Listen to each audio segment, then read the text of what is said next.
everybody. Ron Wildman in here on your Middle Georgia Spotlight. And we're going to shine it on the Emergency Management Agency of Macon and Bibb County.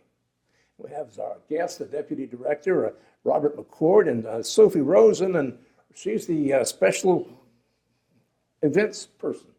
Something like that, isn't there? A little bit of everything. Yeah. Yeah.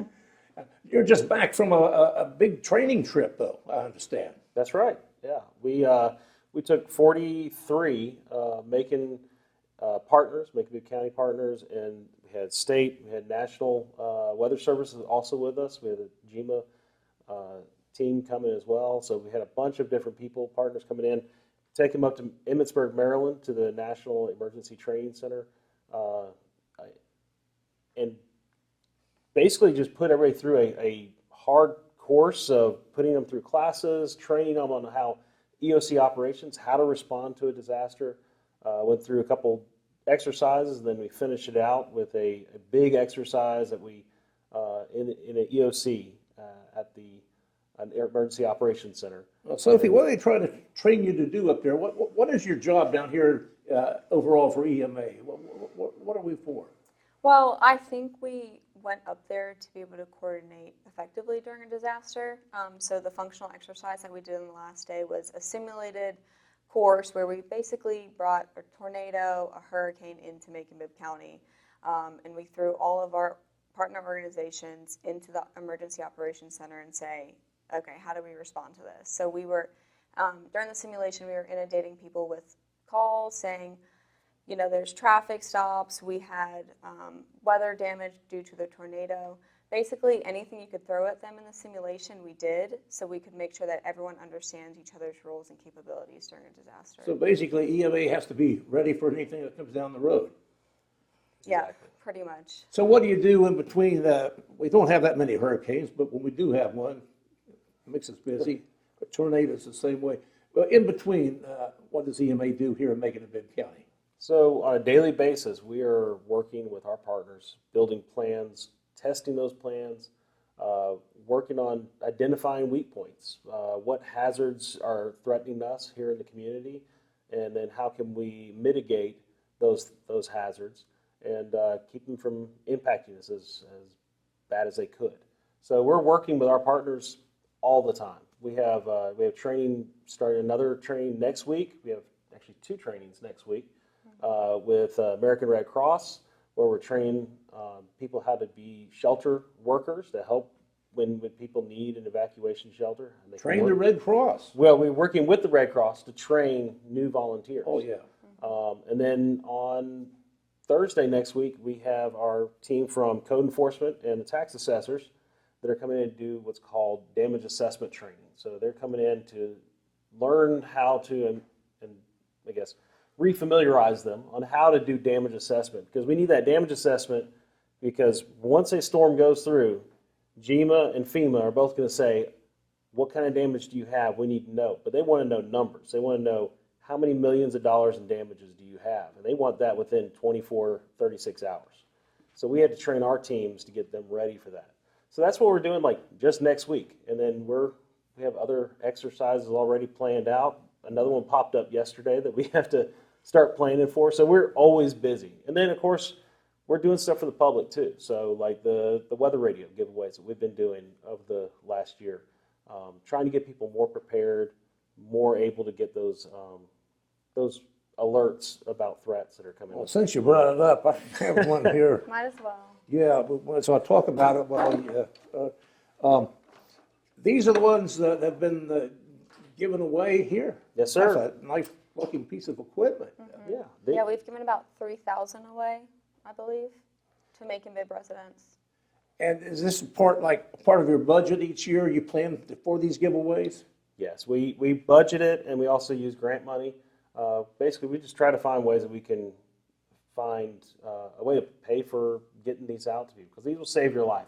We have the NBC alert system that allows us to call you, text you, email you, all that. We have the tornado sirens.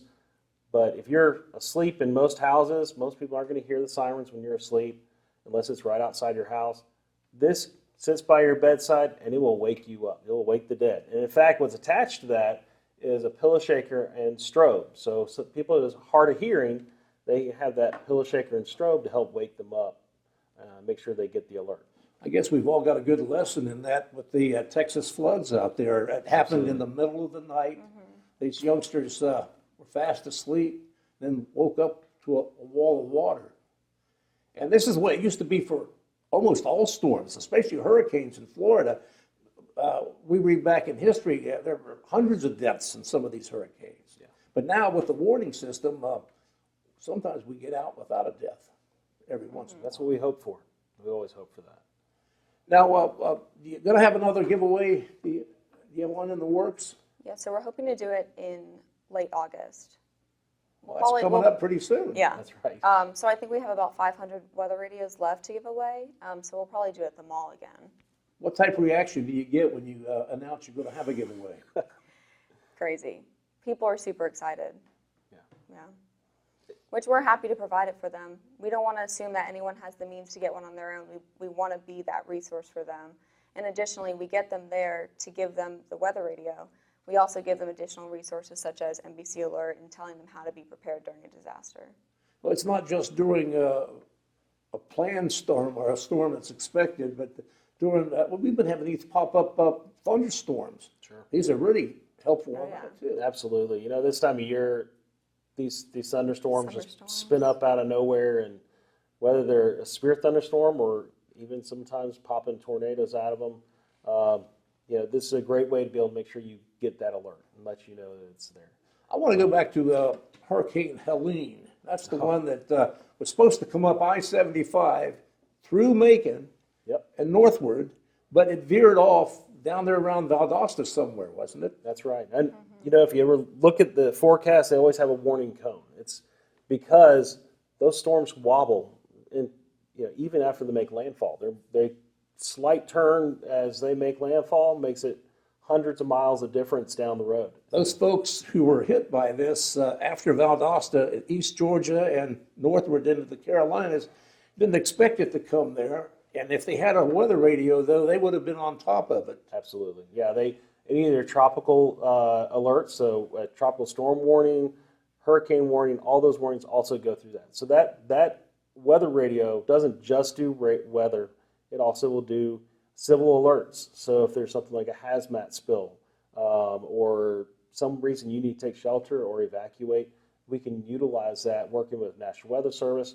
We can send those alerts out so they can get any alert that's life safety. Well, Sophie, I understand you haven't set the exact date and time yet on these, but when it does, you'll be publicizing it? Yes. Yeah. So we will be doing it late August. People kind of know the deal going to the new mall. The old mall. It's new mall or old mall, and that's how you know you're a Maconite. I love the old mall, I'll tell you the truth. Yeah, the It's old a mall. wonderful place yeah, out there. so we'll get it up. We'll do press release. We'll have it on social media. People are really great about sharing it because they want to make sure that their children have it, their adults and their parents have it. People who are older can't always get to the mall to do it, so people are really good about making sure if they already have one, how can I get there and get one for my grandma or for my mom who's elderly? Well, if Texas wasn't enough notice for all of us to get one of these, we sure do now. I'm sure they're in great demand, even greater demand than they have been. Well, let's go back up to Maryland. What are some of the other things? Did you learn anything, or you just kind of cover what you already know? Oh, I think we learned a huge amount. One of the big things coming to Macon, and if Congress can pass it, is the new national park. Changing or upgrading our Okmulgee Mountains Historical Park to a full national park status. With that comes a lot of change and a lot of really great things. One of the big parts of that is that park is going to be co-managed by the Muskogee Creek Nation. So there's not a Native American tribe in Georgia. There's no reservations in Georgia. There's no real interaction with that side of our country here in Georgia. So this was a very unique opportunity where we brought the superintendent of the Okmulgee Mountains the historical park, and we had Tracy Rivas, who's with ONPPI, the Okmulgee Mountains National Park and Preserve Initiative. Yes, that one. Love those titles. I looked it up Hey. today. And she came as well, and she's also the former chief of staff for the principal chief at out in Oklahoma, the Muscogee Creek Nation. So she has a huge amount of knowledge and experience working with the tribe. And one of those the big parts of this exercise was to figure out how we can plan ahead, and so that we can work well together. Once they come here with boots on the ground, we need to be able to just pick up and keep going. And we got to build that relationship, and that's something we've been really working on over the last year that we've been planning this exercise and this course. And so it's been a really good opportunity. And we learned, I think everybody that went up with us learned so much. In fact, the FEMA staff were in their offices, were stopping what they're doing just to come and listen to her talk because of the amount of just amazing information, history, and all the things that are going to change once we get that national park status.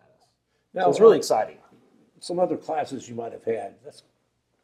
Yeah, so in addition to that, we had a bunch of our partner organizations do a presentation so we could all understand the roles and responsibilities of what they have, even on a day-to-day basis.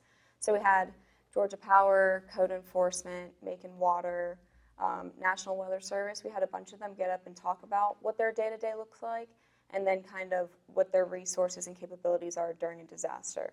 So even if I know the director of Code Enforcement because we're friends and we see him kind of at the bunker sometimes, I might not always know what his role looks like, especially in that debris, the damage assessment.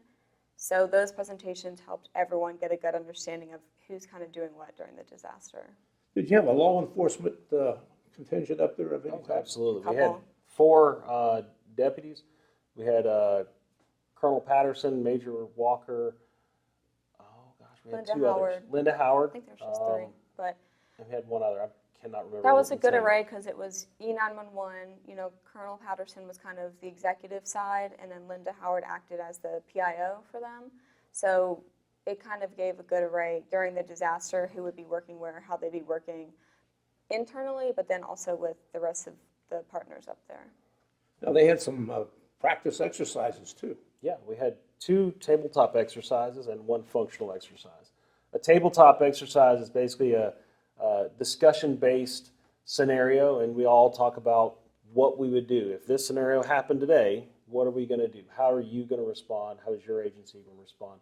We also talk through the scenario and answer a bunch of questions and build conversations, and it just helps us all better understand the roles and responsibilities from our different agencies. And It just struck me, you're almost kind of like the fire department.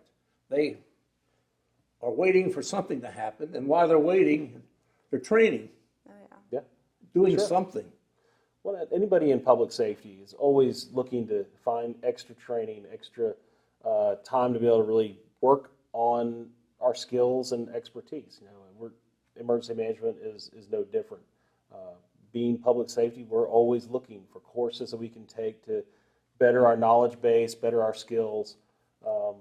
So while we're not going out and putting on turnout gear and doing target shooting and all that stuff, we're still working a lot of the different side of public safety, of how to do documentation better, how to communicate better, how to work and build our teams and things like that. Well, you mentioned that tabletop exercise, but the other one, The functional. the almost real one. I've Yeah. covered a So- lot of those over the years. Absolutely. Yeah. Functional exercises are fun because you're really doing it. The only thing you're not doing is moving personnel in a field.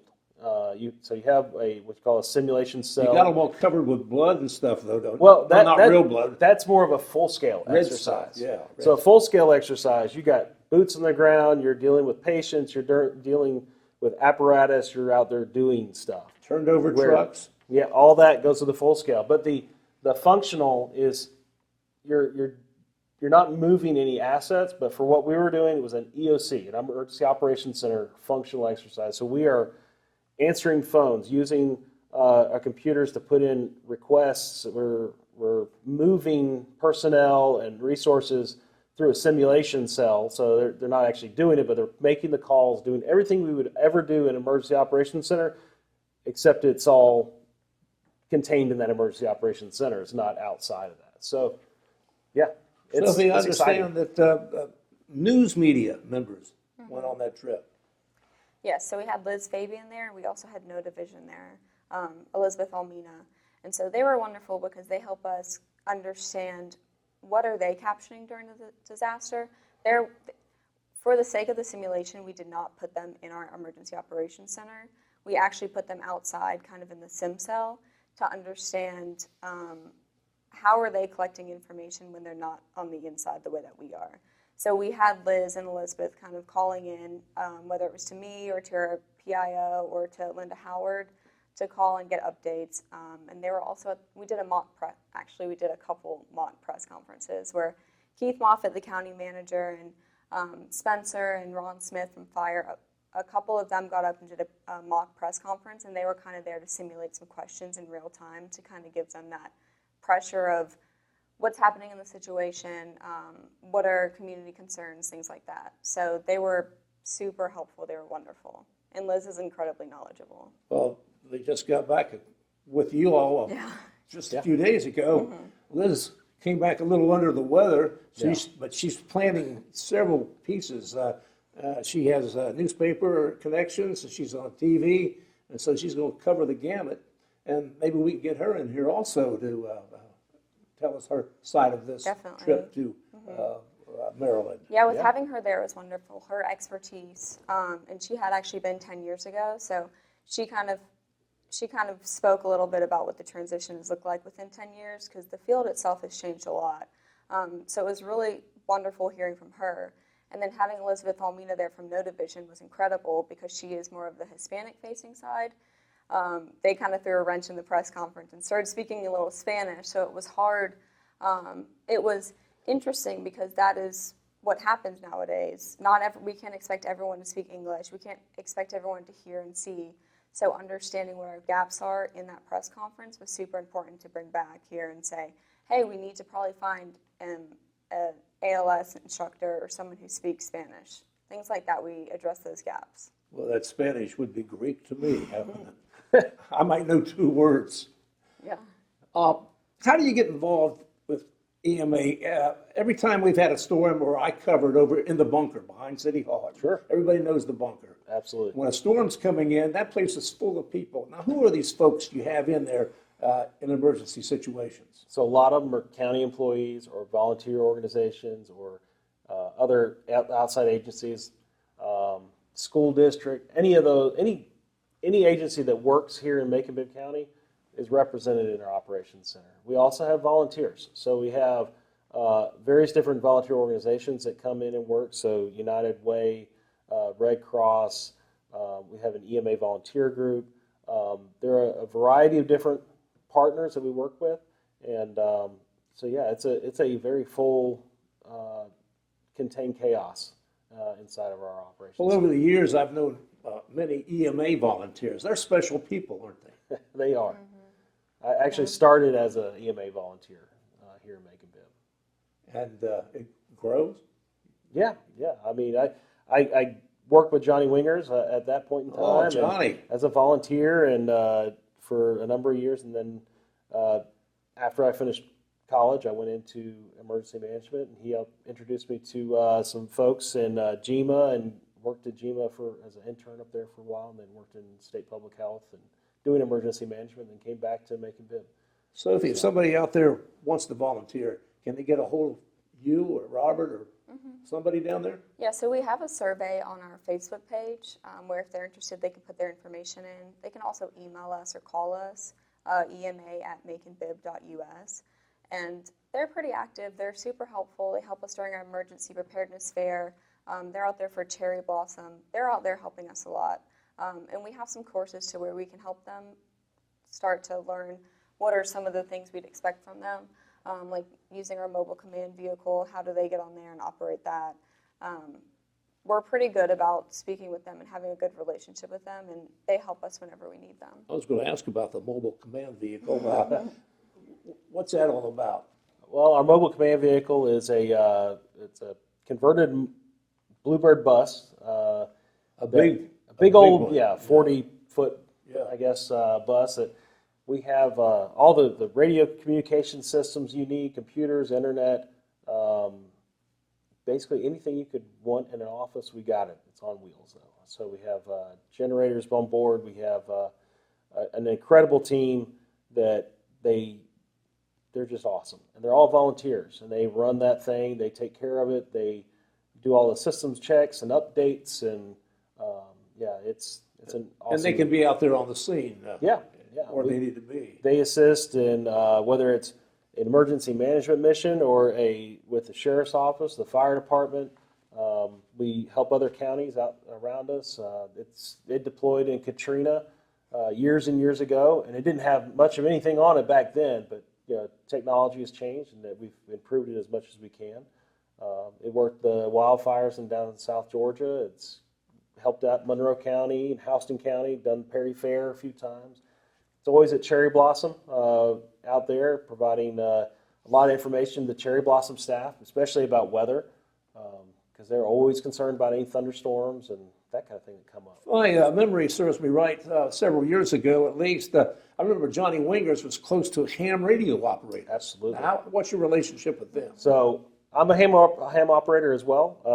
I'm licensed. I think I'm the only one in the office now, but we do have the ARES organization, which is the Amateur Radio Emergency Services. They're incredible. Their emergency coordinator for ARES was actually in our office earlier today, Charlie Coiner, and he's fantastic. He has a group of ladies and gentlemen that get together, and they just love working with radios and talking. And they, anytime we activate our operations center, we have them on site as well. So they have a whole room just for them. They are in there working, getting information from other counties. A lot of times, especially if we're getting something from like a line coming out from the west, they're talking to people in Columbus and Alabama and talking to them, finding out information. What is this storm looking like? What are you getting out of this? Because that's some of the best information they get. They also provide other services. So if we lose a lot of our communications, we've used our phones, all that kind of thing, they are able to communicate with all the hospitals and with GEMA and all that and provide some incredible resources. They can send documents from their computer using the radio to another location. So they can, over a radio, send resource requests or whatever they need to the hospitals and that kind of thing. I remember years ago, before you had that big mobile command bus, they'd be under tents out there at 9,500 degrees working those radios. They are dedicated. Dedicated. Very dedicated. They're awesome. Sophie, how does a young lady get interested in EMA? Now, I think back, I don't remember too many women being involved with EMA. One time we had a director, a lady who was a director. But how did you get interested in this? You're saying one time there's a director. Maybe you'll say that again in like 5 years or 10 years. You never know. Maybe, we'll see. I'm not sure. I've always kind of had a servant's heart. I was a Girl Scout growing up in Macon-Bibb, and getting my gold award was super impactful. I did a little sidewalk at Sunny Carter. They were cutting their funding for the PE, so we did an interactive sidewalk over there for my gold award, and it just felt really good to help my community, especially when they're in need. So it's just something I've kind of always been interested in. If young ladies are interested in the future, can they apply, or are there job openings, or how does it work? There are no current job openings in Macon-Bibb, but there's some federally and nationally, everywhere. There's options everywhere. I mean, this is such a growing field that there's a lot of opportunity out there. Well, any of your associates groups, Red Cross and the others, there's always Yes. a good link or a pipeline Definitely. that could lead you to it. Definitely. I'm personally a volunteer with the Red Cross. I haven't had an option to deploy. I would love that option. Same with Helene or with the Texas floods. I feel like I could be doing more and going to help them. Of course, we were so fortunate that we didn't get hit by Helene, but basically our neighbor got hit, so I'd love to go help them in any way that I can. So American Red Cross, Team Rubicon, any partners like that, or there's also private ways that you can get in. I have a friend who works for a contracting company for generators. So she's been to Puerto Rico, she's been to Hawaii just to help them get generators up, help them to get porta potties up, things like that. So it's not just our local or state or FEMA emergency management. There's a lot of ways that you can be in the field. It's fascinating. Since we've been talking about Helene a good bit, what was it like that night when we all expected that terrible hurricane to come up here and hit Macon? You're in the bunker. It's full of people, I'm sure. Yeah, no, we had our whole crew there. Yeah. We were ready to go. We just it was a waiting game, and we were all watching and just kept seeing that turn to the east, and that we didn't say a sigh of relief until it really just kept on going. Could you really tell? Because that was in the very midnight hour and beyond. Yeah, I mean, we had it live, updates going on there. We had our HurrEvac up, which is a national weather service, or NOAA, resource that we utilize. It's for emergency managers. It helps us really get good updates in what they're looking at.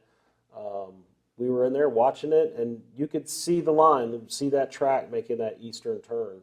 And, yeah, I mean, we were happy for us, but we knew that somebody was going to get it, though. well, they weren't Yeah. ready for it because everybody was saying it's going north, and initially right before it made landfall, they said it was going to go just east of Macon, or just west of Macon, which is going to put us on that dirty side of the storm, the worst part you don't want to be in. And so we were ready for as much as we could. We topped off our generators. We had everything. We had food ready to go for our team. Make sure that we were taking care of them. And then it didn't come. But I mean, that's just kind of how it goes. At that point it was a waiting game because you can't do anything during the actual disaster happening. But I think we were pretty confident that we did a good job of preparing people ahead of time. People were not on the roads. People were hunkered down. They did the right shelter-in-place things in case Helene did hit us. So we were just kind of waiting. But we were waiting there, like you said, with generators, with food. Like we had we had code enforcement there ready to get their damage assessment teams out, things like that. So we were prepared and we were waiting, but we got really lucky. Well, the first goal is to save lives. Yes. And that early warning with these radios, saves the lives a lot of people over the years. And before we go, let's make another pitch for these radios. What's the importance of a weather radio in your house? Just making sure that it's on, it's operable, making sure that people can hear it. Because like Robert said, you can't hear the tornado sirens if you're in your home. Sometimes people have their phones on mute. This is actually going to be the first thing that notifies you. Even when we put out NBC Alert, we put it out right when that goes out. And so it might have a small delay compared to this. So just making sure that you have one, that you're always prepared. You know what to do based off of what action it says, whether it's a tornado or a hurricane, knowing if you need to shelter in place or evacuate, knowing what you need to be doing.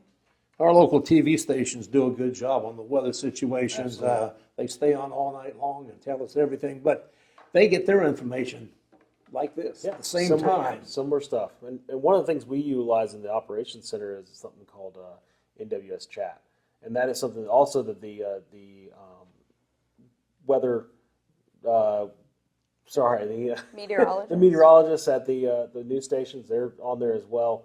And we're able to usually get, before it comes out on that, an alert on there saying, hey, we're looking at this storm, we're about to pop a tornado warning on this, or a severe thunderstorm warning. They're giving us that little bit of extra time before they send it to that.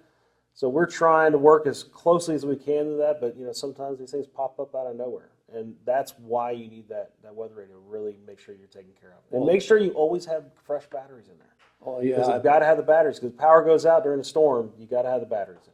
Well, this is a lifesaver. It's saved millions of lives over the years, and everybody needs to have one. And we appreciate what you all do. You're lifesavers too. You take care of us, and all the rest of us appreciate you, Sophie and Robert. And thank you for being with us today and sharing this information. Well, Thank you. Thanks for having us. We're always a resource if you need us. Absolutely. And thank you, everybody. I'm Ron Wildman over here at WMUB TV.